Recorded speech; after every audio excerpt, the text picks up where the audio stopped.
The morning sun was just starting to break through the clouds when David pulled into the parking lot of Sterling Tech Solutions. He checked his phone. 8:47 a.m. Still had 13 minutes before his shift officially started at 9. He felt pretty good about that, considering the morning he'd just had. As he stepped out of his car, he noticed Mrs. Patterson from the building next door struggling with her Honda.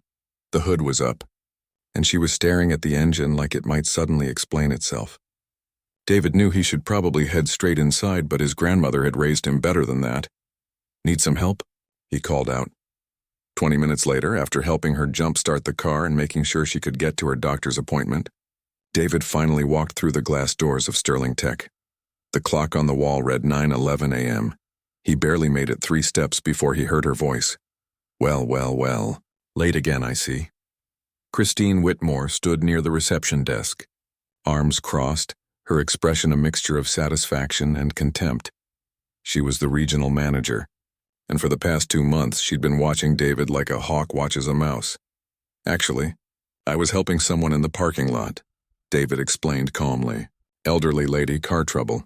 But my shift starts at 9, so technically, Christine cut him off, her voice rising. "Let me tell you about technically. Here at Sterling Tech we have standards. We have a culture of excellence. And that culture starts at 8:30, not whenever you feel like strolling in." David felt the eyes of his co-workers on him. The office had gone quiet. Lisa from accounting pretended to study her computer screen. Robert from IT suddenly found his coffee cup fascinating. Everyone knew what was coming, but no one wanted to be involved. "The employee handbook says 9 o'clock, David said quietly.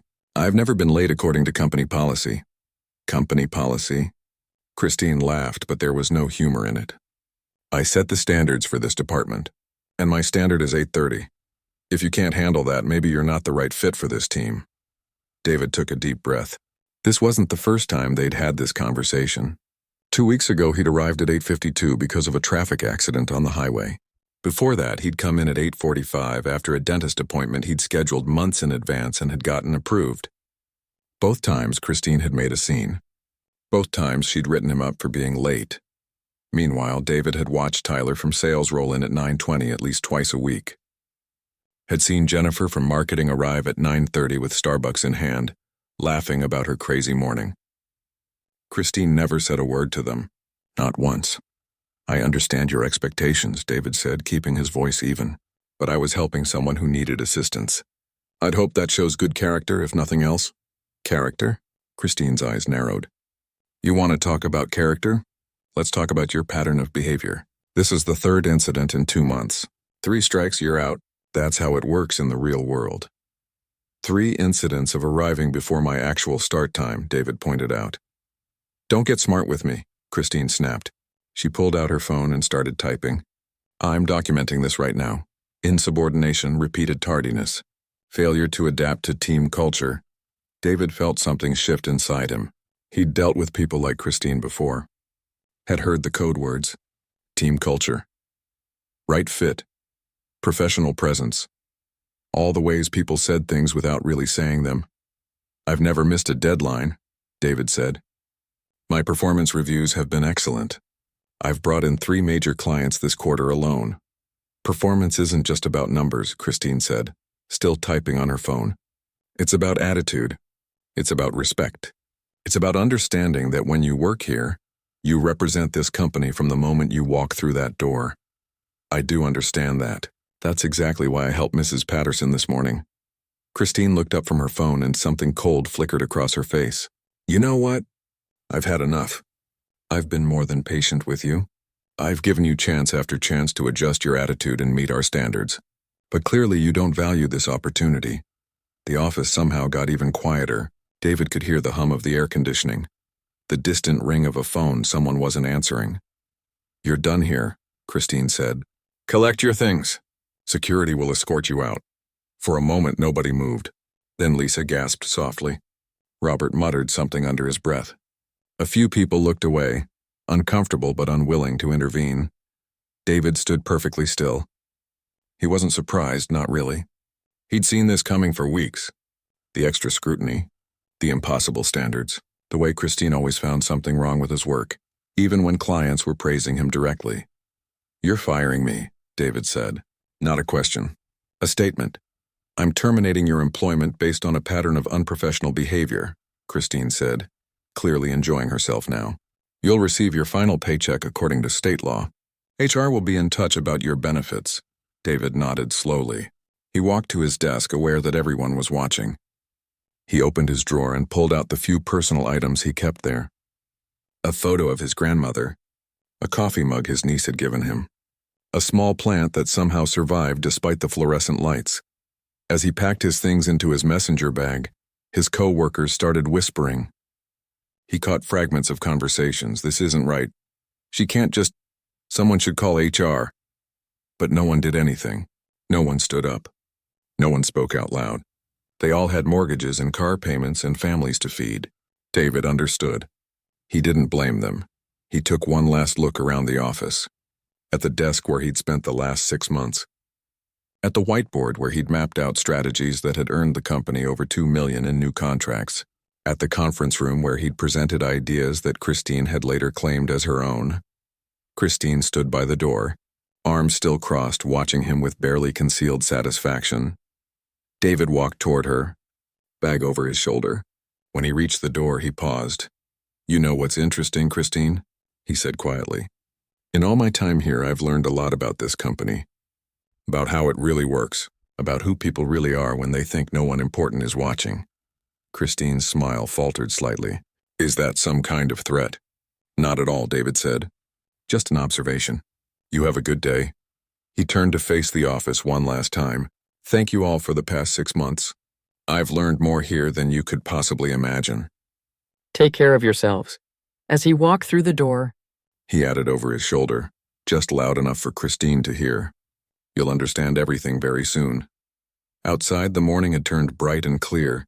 David pulled out his phone and made a call. Hey, it's me, he said. Yeah, it happened. Just like we thought it would. No, I'm fine. Actually, I'm perfect. Go ahead and move forward with everything. And make sure Patricia knows to add this to the documentation for next week's board meeting. He ended the call and smiled. Sometimes, he thought, the best lessons are the ones people don't know they're teaching. Part 1 complete. The real story was just beginning. The office felt different after David left. It was like someone had sucked all the air out of the room. People went back to their desks, but nobody was really working. They were all thinking about what they'd just witnessed. Lisa Chen sat at her desk in accounting, staring at her computer screen without seeing it. She'd worked at Sterling Tech for 5 years, and in all that time she'd never seen anyone fired like that. So public, so harsh, and for what? Arriving 12 minutes after some made-up start time that wasn't even in the handbook. She thought about the times she'd seen Tyler stumble in at 9:30, sometimes 9:45, reeking of cologne and clearly having overslept. Christine would just smile and say, "Rough night, champ?" Like it was some kind of joke between friends, but David got fired for 8:47. Lisa pulled up her email and started typing. Her hands shook a little as she wrote to HR. She knew she was probably putting her own job at risk, but staying silent felt worse. She explained what she'd witnessed over the past 2 months. The double standards. The way Christine seemed to target David for things she ignored in others.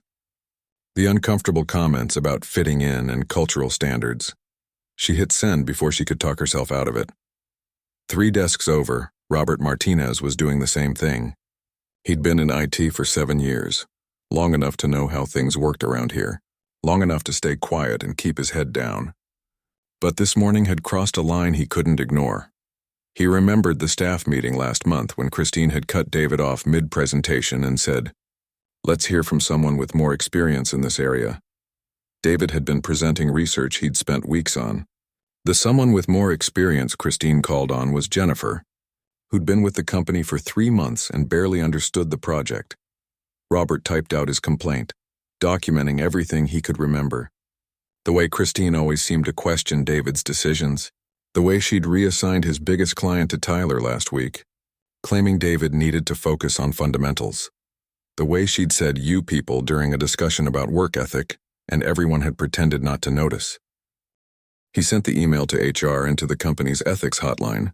Then he sat back and wondered if he'd just committed career suicide. Meanwhile, Christine was in her office feeling absolutely triumphant. She'd been waiting for this moment for weeks. David had been a problem from day one. Too confident, too educated, always with some opinion about how things should be done. Always making her look bad in front of clients who seemed to love him for some reason. She pulled up his personnel file and started documenting everything. 3 incidents of tardiness, multiple instances of insubordination, failure to integrate with team culture. On paper it looked solid. She'd covered her bases. Her phone rang. It was Tom Bradley, her supervisor. "Christine, what happened this morning? I'm getting emails about a termination in your department." "Just cleaning house, Tom," she said confidently. "David Johnson. Pattern of behavior issues. I documented everything properly." "Walk me through it," Tom said. Christine laid it out. The late arrivals. The attitude. The failure to meet her standards. She made it sound reasonable, professional, inevitable. Tom had always backed her decisions before. Her department had strong numbers. She was a 10-year veteran with an excellent track record. "Okay," Tom said slowly. "Make sure all the documentation is in order. HR might have questions." "Already done," Christine said. "Trust me, this was the right call." After she hung up, she allowed herself a small smile.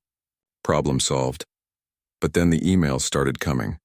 First, HR wanted copies of all written warnings she'd given David. Christine froze. Written warnings. She documented today's incident and the previous 2 late arrivals in his file. But she hadn't actually given him formal written warnings. She'd just talked to him. That should be enough, right? Then she got an email from the ethics hotline saying they'd received complaints about her management practices and would be conducting a review. Her stomach tightened. Who had complained? Lisa, Robert? It could be anyone. They'd all just stood there this morning, silent. None of them had said a word. By lunchtime, word had spread through the entire building. People from other departments were talking about it in the break room. The story kept growing with each retelling. I heard she fired him in front of everyone. Someone said he was actually early, not late. Apparently she's been targeting him for months. My friend in sales says Tyler's late every single day and she never says anything. Christine tried to ignore it. Office gossip always died down eventually. People would forget. They'd move on to the next drama, but they didn't forget. 2 days later, an investigator from an outside firm showed up. Sterling Tech had hired them to look into the ethics complaints. The investigator, a serious woman named Angela Torres, spent the entire day interviewing people. She reviewed personnel files. She asked to see security footage. Christine was called into a conference room that afternoon. "Walk me through David Johnson's termination," Angela said, her pen poised over a legal pad. Christine went through her story again. The tardiness, the attitude problems, the cultural fit issues. She felt confident. She'd done everything by the book. Well, mostly by the book. According to the employee handbook, Angela said, the official start time for his position is 9 a.m. Is that correct? Technically, yes, but... And according to security footage, Mr. Johnson arrived at 8:47, 8:52, and 8:45 on the 3 dates you cited as grounds for termination. Is that correct? Christine shifted in her seat. He needs to understand that we expect people here earlier than that. It's about culture. Is this expectation documented anywhere? Was it communicated in writing? It's understood. Everyone knows. Angela made a note. The security footage also shows several other employees regularly arriving after 9 a.m., some as late as 9:30. Were they also disciplined? Different situations, Christine said quickly. Different roles, different expectations. Mr. Johnson was in sales, correct? Same as Tyler Brennan, who I understand arrives after 9:15 approximately 8 times per month. Christine felt her face getting hot. Tyler's different. He has established relationships. He's proven himself. Mr. Johnson brought in 3 major clients this quarter. His performance reviews are excellent. Can you explain why an employee with strong performance metrics would be terminated for arriving before his scheduled start time? It's not just about the tardiness, Christine said, hearing the defensiveness in her own voice. It's about attitude, about respect, about fitting in with our team. Can you provide specific examples of attitude problems? Christine tried to think. The truth was David had been nothing but professional. Polite even, but there was something about him. The way he carried himself, the way he spoke. Too confident, too educated, always acting like he knew better than everyone else. She couldn't say that to an investigator, though. He questioned my decisions, she finally said. Multiple times. Is questioning decisions against company policy? Of course not, but there's a way to do things. A proper way. Angela made more notes. The interview went on for another 30 minutes, and with each question, Christine felt things slipping further out of her control. That evening, Tom Bradley called her at home. Christine, we need to talk about this investigation. It's blown out of proportion, she said. A few disgruntled employees making mountains out of molehills. The investigator found some concerning patterns, Tom said carefully. She's recommending we review all your terminations and disciplinary actions from the past year. That's ridiculous. My department performs. The numbers speak for themselves. Numbers aren't everything, Tom said, and Christine heard something new in his voice. Distance. The sound of someone backing away from a problem. Are you seriously questioning my judgment right now? I'm saying we need to be careful. There's a board meeting next week, and this whole situation has gotten the attention of corporate. Just sit tight and let the investigation run its course. After he hung up, Christine sat in her darkened living room, her mind racing. This was supposed to be simple. Fire one problem employee, move on. How had it spiraled into this? She thought about David's last words. You'll understand everything very soon. What did that even mean? Was he planning to sue? Did he have a lawyer? The thought made her stomach churn. She pulled out her laptop and started going through every email, every note, every document related to David's employment, looking for anything that might protect her, anything that would prove she'd been right. But the more she looked, the more she realized how weak her case actually was. No written warnings, no documented performance issues, just 3 instances of arriving before the official start time and some vague notes about attitude. Outside her window, the sun was setting. The board meeting was in 5 days. Christine had no idea that everything she thought she knew about David Johnson was wrong. And she had no idea that in 5 days, her entire world would come crashing down. Angela Torres had been investigating workplace complaints for 15 years. She'd seen it all. The obvious cases, the complicated ones, the situations where everyone was convinced they were right. But this case at Sterling Tech was turning into something different, something bigger. She sat in the temporary office they'd given her, surrounded by documents, security footage logs, and interview notes. The more she dug, the worse it looked for Christine Whitmore. The security footage told a clear story. David Johnson had arrived before 9 a.m. every single day he'd worked at Sterling Tech. Not once had he been actually late according to company policy. But there was Tyler Brennan strolling in at 9:23, 9:18, 9:34 on random days throughout the quarter, Jennifer Walsh at 9:27, Greg Patterson at 9:41 on at least 6 occasions. Christine had never said a word to any of them. Not one documented conversation. Not one email. Nothing. Angela pulled up the interview transcripts on her laptop. 12 employees had come forward now. Not just Lisa and Robert. 12 people with stories about the way Christine treated David differently. The impossible standards, the constant criticism, the way she'd shut him down in meetings. One interview stood out. It was with Michelle Porter from Client Services. David landed the Techron account, Michelle had said. It was huge, $30 million over 3 years. He spent months building that relationship. Then Christine reassigned it to Tyler the day after the contract was signed. She said David needed to focus on smaller clients to build his skills. But David has an MBA from Harvard. Tyler barely finished community college. No offense to Tyler, but it didn't make any sense. Angela had asked the obvious question. Did she give a reason? She said David lacked executive presence, that he wasn't ready to handle major accounts. But the Techron people specifically asked for David.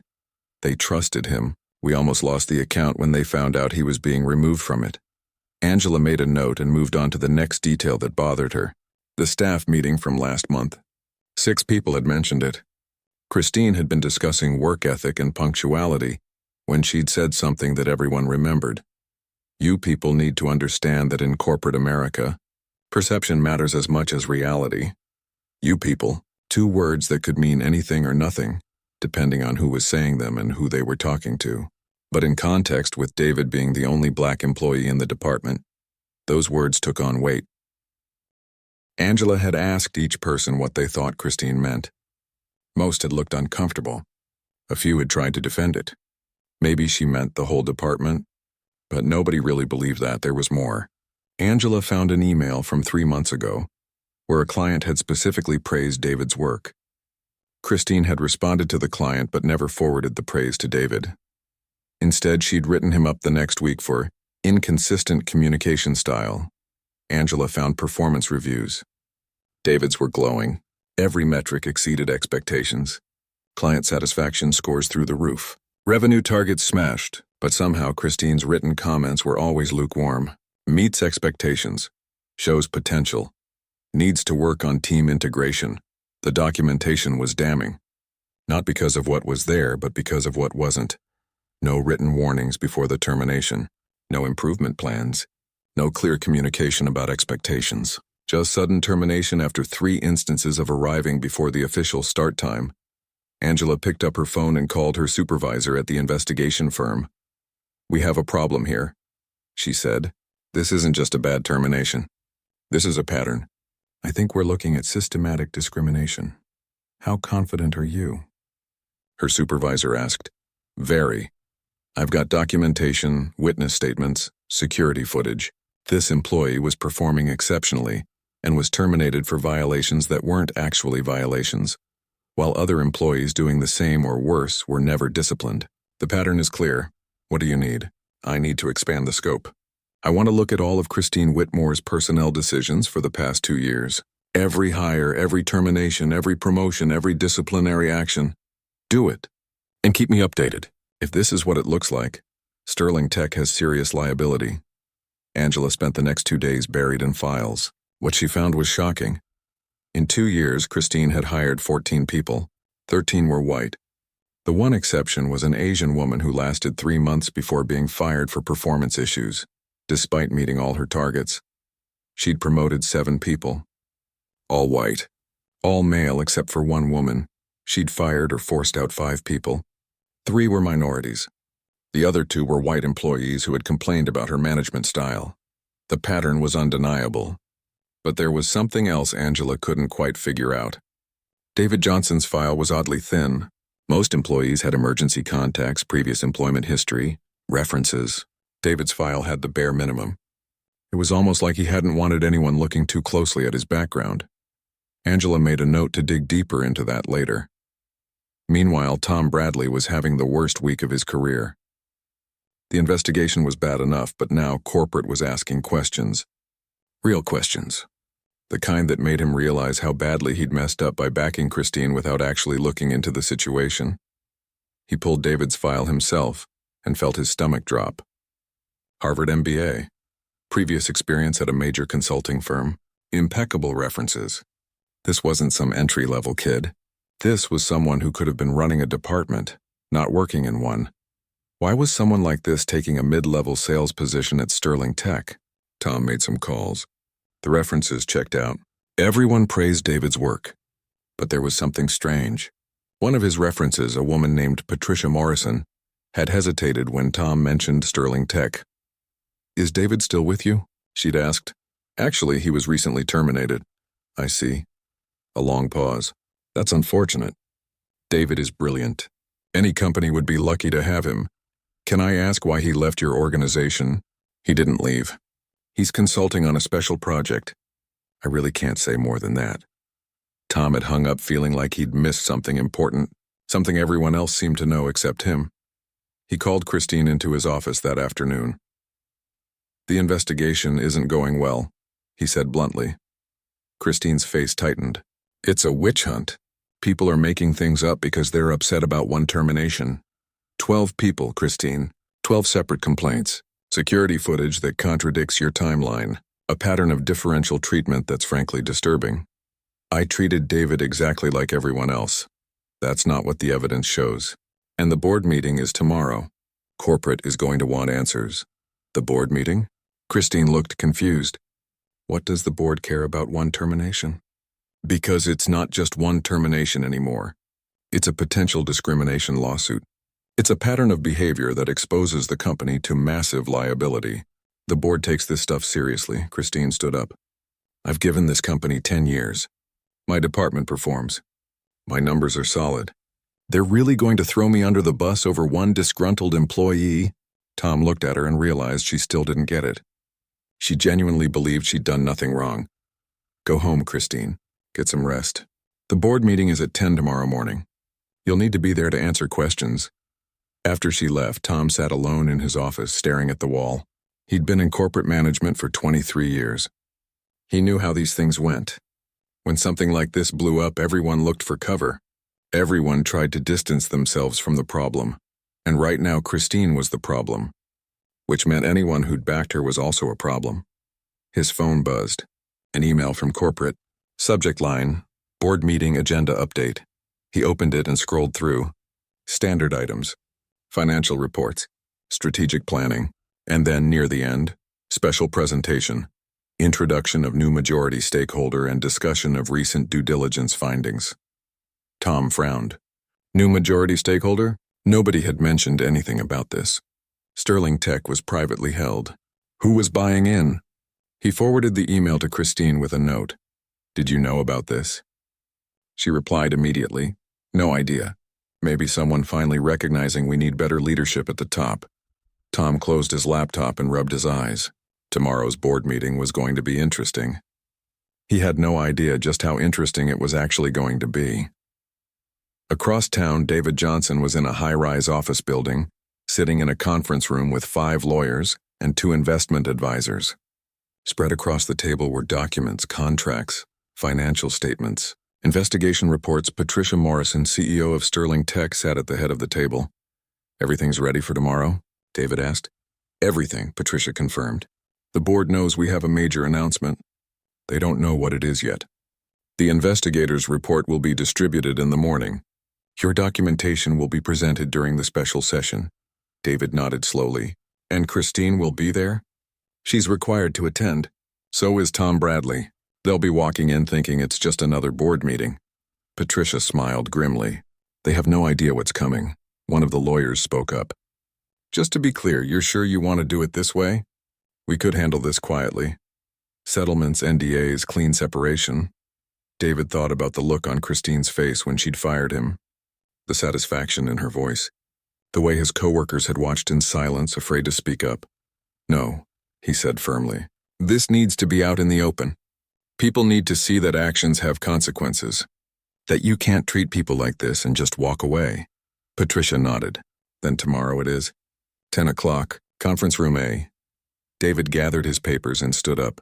10 o'clock, he repeated. The reckoning was less than 24 hours away. The Sterling Tech boardroom was on the 15th floor, with floor-to-ceiling windows that overlooked the city. Christine arrived at 9:45, 15 minutes early like always. She'd worn her best suit, the navy blue one that made her look professional and in control. She needed to look in control today. Tom Bradley was already there, looking nervous. He barely made eye contact with her. A few other department heads filtered in. The CFO, the head of operations. People Christine had worked with for years. Today they all seemed distant, like she had some kind of disease they might catch. At exactly 10 a.m., Patricia Morrison walked in. She was the CEO, a woman in her 50s with sharp eyes and a reputation for not tolerating nonsense. Christine had always respected her, though they'd never worked closely together. Good morning, everyone, Patricia said, taking her seat at the head of the table. We have quite a bit to cover today, so let's get started. The meeting began normally enough. Financial reports. Sterling Tech was doing well. Revenue was up. Client retention was strong. Christine started to relax a little. Maybe this would be fine. Maybe they'd do the standard business and she wouldn't even have to discuss the David situation. They moved through the agenda. Marketing strategies. Product development updates. Everything routine and boring. Exactly how board meetings usually went. Then Patricia looked down at her notes. Before we move to our final item, she said, I need to address something serious. 2 weeks ago, we received multiple complaints through our ethics hotline regarding discriminatory practices in our regional sales department. Christine's stomach clenched. Everyone was looking at her now. We hired an outside firm to investigate, Patricia continued. Angela Torres has been conducting a thorough review. Angela, would you join us? The investigator walked in carrying a thick folder. She didn't sit down. She stood at the front of the room like a prosecutor. Thank you, Angela said. I'll keep this brief. Over the past week, I've interviewed 17 employees, reviewed 2 years of personnel files, and analyzed security footage and documentation. What I found is a clear pattern of discriminatory behavior. She clicked a remote and a screen behind her lit up. It showed a spreadsheet. Names, dates, arrival times. This is security footage data for the regional sales department over the past 6 months. As you can see, multiple employees regularly arrived after 9 a.m., some as late as 9:45. None were disciplined. However, David Johnson, who arrived before 9 a.m. on every day he worked for this company, was terminated for alleged tardiness. Christine felt her face getting hot. That's taken out of context. It wasn't just about arrival times. Please hold your comments until the end, Patricia said coldly. Angela continued. In addition to the termination issue, we found evidence of differential treatment across multiple areas. Performance evaluations that didn't match actual performance. Reassignment of major accounts without justification. Exclusion from key meetings and opportunities. And several witnesses reported concerning language used by Ms. Whitmore, including phrases that suggest racial bias.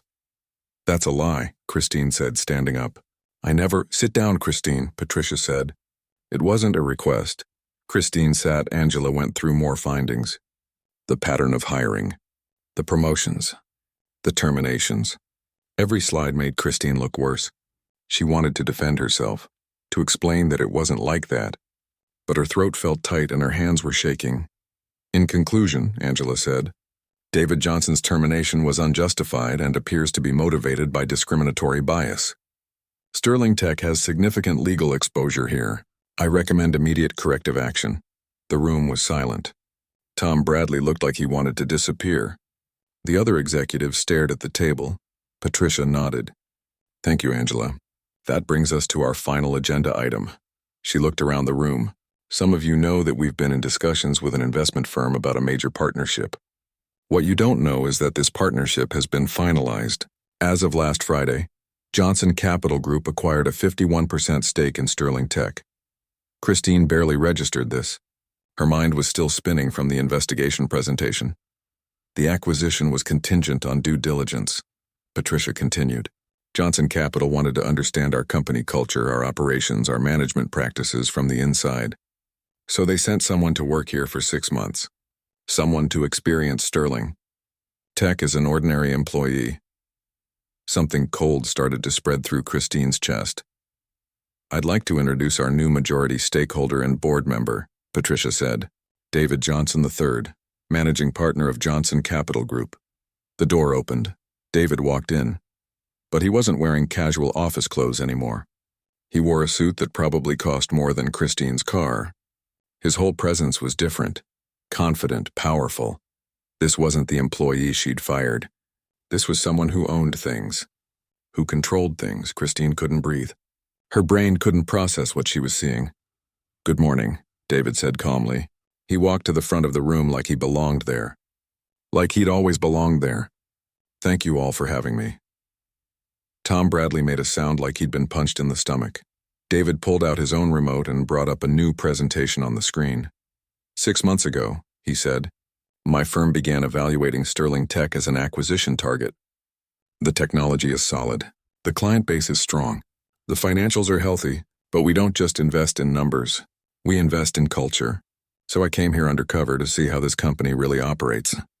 He clicked through slides, photos of the office, graphs showing performance metrics, client satisfaction scores. I took a mid-level sales position. I worked alongside your employees. I sat in your meetings. I experienced your culture firsthand. He paused. What I found was concerning. Another slide. This one showed Christine's face from a staff meeting. Caught mid-sentence. I documented systematic bias, differential treatment, management practices that not only violate company policy, but also expose Sterling Tech to massive legal liability, and I experienced it personally. He looked directly at Christine. She couldn't meet his eyes. 3 times I was disciplined for arriving before my official start time. I was excluded from meetings. My accounts were reassigned without explanation, and I was ultimately fired for helping an elderly woman with car trouble. The room was completely silent. You could have heard a pin drop. Meanwhile, David continued, I watched other employees arrive late repeatedly without consequence. I watched qualified employees passed over for promotions. I watched a manager create an environment where people were afraid to speak up, afraid to do the right thing. He clicked to another slide. This one showed the investigation findings Angela had presented, but with additional documentation, emails, performance reviews, everything. The reason I'm showing you this isn't revenge, David said. It's accountability. Sterling Tech has a culture problem, and as majority stakeholder, I'm here to fix it. Christine found her voice. You set me up. You deliberately. I arrived before my start time, David said calmly. I followed every policy. I did excellent work. I treated everyone with respect. You're the one who chose how to respond to that. Patricia spoke up. Christine, Tom, I think it's clear we have serious problems. David's findings, combined with the independent investigation, paint a very troubling picture. This is insane, Christine said. You can't just... Actually, I can, David said. I own 51% of this company, and I take discrimination very seriously. He turned to address the full board. Here's what's going to happen. Effective immediately, Christine Whitmore is terminated for cause. Tom Bradley is being reassigned pending further review of his supervisory failures. We'll be implementing comprehensive bias training for all managers. We're establishing an independent diversity and inclusion committee with real authority, and we're reviewing every personnel decision made in the past 2 years. Christine stood up, her chair scraping loudly against the floor. You can't do this. I have rights. I'll sue. You're welcome to try, David said. But I have documentation of everything. Witnesses, video footage, an independent investigation. And the fact that you fired me for doing exactly what you just saw presented to this board. Patricia nodded to security guards who'd been standing by the door. Please escort Ms. Whitmore from the building. She'll receive information about her final paycheck and benefits via mail. This is wrong, Christine said, but her voice was shaking. I gave this company 10 years. 10 years of my life. And in those 10 years, David said quietly, how many people did you treat the way you treated me? How many careers did you damage? How many talented people did you drive away? Christine had no answer. Security took her gently by the arms and guided her toward the door.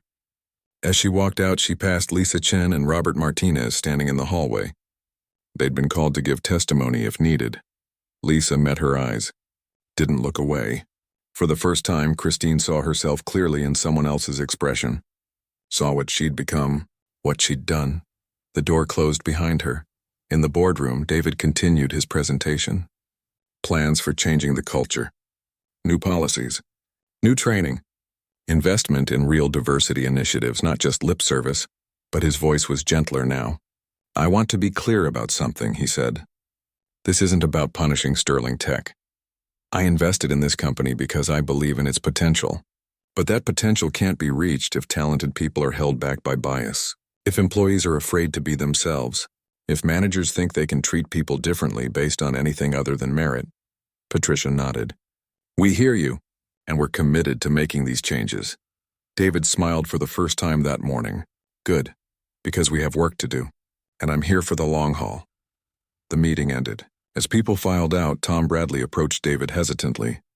I'm sorry, Tom said. I should have looked into the situation more carefully. I should have questioned Christine's judgment. David studied him. You backed her without investigating. That's a serious failure. But you can learn from it. We'll see. Tom nodded and left, looking 10 years older than he had that morning. Patricia stayed behind with David. That was intense, she said. It needed to be, David replied. People need to understand there are consequences. Real consequences. Think it'll work? The culture change? David looked out the window at the city below. It's going to take time. Years, probably. But yes, I think it'll work. Because now they know someone's watching. Someone who won't tolerate this behavior. Someone who has the power to do something about it. Patricia smiled. Welcome to Sterling Tech, Mr. Johnson, the real Sterling Tech. Thank you, David said. Now let's build something better. 6 months later, Sterling Tech looked different. Not the building itself, but the feeling inside it. The energy. The way people moved through the hallways. The way they talked to each other. Lisa Chen walked into the Monday morning meeting with her new team. 6 months ago, she'd been an accountant worried about speaking up. Now she was the director of financial operations leading a department of 12 people. When David had asked her to step up, she'd been terrified. But he'd told her something she'd never forgotten. "You were willing to risk your job to do what was right," he'd said. "That's exactly the kind of person who should be leading others." The meeting room filled up. Robert Martinez came in, now heading the IT modernization project. He'd been hesitant too when David promoted him, but he'd grown into the role. His team respected him because he respected them. Simple as that. David walked in a few minutes later carrying his usual coffee. He still dressed casually most days, despite being the majority owner. He said suits made him feel like he was playing a character. People appreciated that about him. He wasn't trying to be someone he wasn't. "Morning, everyone," David said, sitting down. "Let's talk about where we are." The past 6 months had been a whirlwind. After Christine's termination and Tom's reassignment, David had moved quickly. He'd brought in consultants to assess the entire company culture, not the kind who just ran boring workshops and left, the kind who actually dug deep, talked to people, found the real problems. They'd discovered issues beyond just Christine's department. Other managers who showed favoritism, hiring practices that accidentally excluded qualified candidates, pay gaps that nobody had noticed or wanted to notice, old boys clubs that kept opportunities in the same hands. David had addressed all of it. But he'd done it carefully, not with a hammer but with honesty. He'd held town halls, stood in front of every employee and admitted that Sterling Tech had failed people, that the company had allowed bias to thrive. That change wouldn't happen overnight, but it would happen. Some people had been skeptical. One manager, an older guy named Frank, had actually challenged David during a town hall. "This is all fine," Frank had said, "but at the end of the day, we need to focus on results. We can't let politics distract us from the work." David had nodded. "You're right that we need results. But here's what I learned working here undercover. We were getting results despite our culture, not because of it. We were succeeding with one hand tied behind our backs. Imagine what we could do if everyone actually had a fair shot." Frank hadn't looked convinced, but other people had started nodding. They'd felt it too. The weight of always having to prove themselves. The exhaustion of being perfect while watching others skate by. The silence when they knew something was wrong, but speaking up felt too risky. Now, 6 months later, the results spoke for themselves. Lisa pulled up a presentation. Revenue is up 18% from last quarter. Client retention is at 94%, the highest in company history. And employee satisfaction scores have more than doubled. "What about the exit interviews?" David asked. "People leaving for the right reasons or wrong reasons?" Robert answered that one. "Mostly right reasons. Career advancement, relocation, normal stuff. We lost 2 people who didn't like the new culture, but honestly, they weren't good fits anyway." David smiled. "Can't win everyone, but we're winning more than we're losing, and that's what matters." The meeting continued. New initiatives, new clients, new ideas that came from employees who finally felt safe sharing them. It was exactly what David had hoped for when he'd made the investment. After the meeting, David walked down to the sales floor. The same floor where he'd worked for 6 months, where Christine had fired him. Tyler Brennan was at his desk, actually working. That was new. Under Christine, Tyler had coasted. Showed up late, did the minimum, relied on his relationship with the boss. When David took over, he'd been clear with Tyler. Shape up or ship out, Tyler had shaped up. Turned out he was actually pretty good at sales when he tried. He'd never be a top performer, but he was solid. And he'd apologized to David, which took guts. "Hey, Tyler," David said, stopping by his desk. Tyler looked up, still a little nervous around David. "Hey, Mr. Johnson." "David, we've talked about this. How's the Henderson account going?" "Good, really good actually. They're talking about expanding the contract. Nice work. Keep me posted." As David walked away, he heard Tyler let out a breath. Some people were still adjusting, still worried about messing up. It would take time for everyone to relax and trust that the rules applied fairly now. David's office was on the same floor as everyone else. He'd refused the executive suite on the top floor. If he was going to lead this company, he wanted to be where the work happened, not isolated in some tower. Patricia Morrison knocked on his doorframe. "Got a minute?" "Always." "Come in." Patricia sat down, looking pleased. "Just got off the phone with the board. Everyone's impressed with the turnaround. 6 months ago, we were facing potential lawsuits and a culture crisis. Now we're thriving. It's not me, David said. It's the people. They were always talented. They just needed a fair environment to show it. Still, you took a huge risk. Going undercover like that. What if it hadn't worked? What if you'd invested millions and the culture was too far gone to fix? David leaned back in his chair. Honestly, I was prepared to walk away. My firm doesn't invest in companies we can't respect. But I saw something here during those 6 months. I saw Lisa risking her job to do the right thing.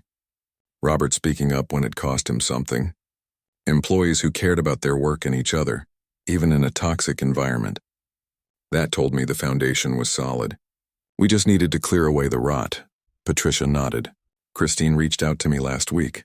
David's eyebrows rose. Really, what did she want? She's still angry. Still thinks she was treated unfairly. She wanted me to know she's consulting with lawyers about a wrongful termination suit. Let her. We documented everything. She has no case, I know. But I felt bad for her in a way. 10 years of her life here and she left with nothing but anger. David thought about that. I don't take pleasure in what happened to Christine. But she made choices. Every day she chose to treat people unfairly. She chose to ignore her own bias.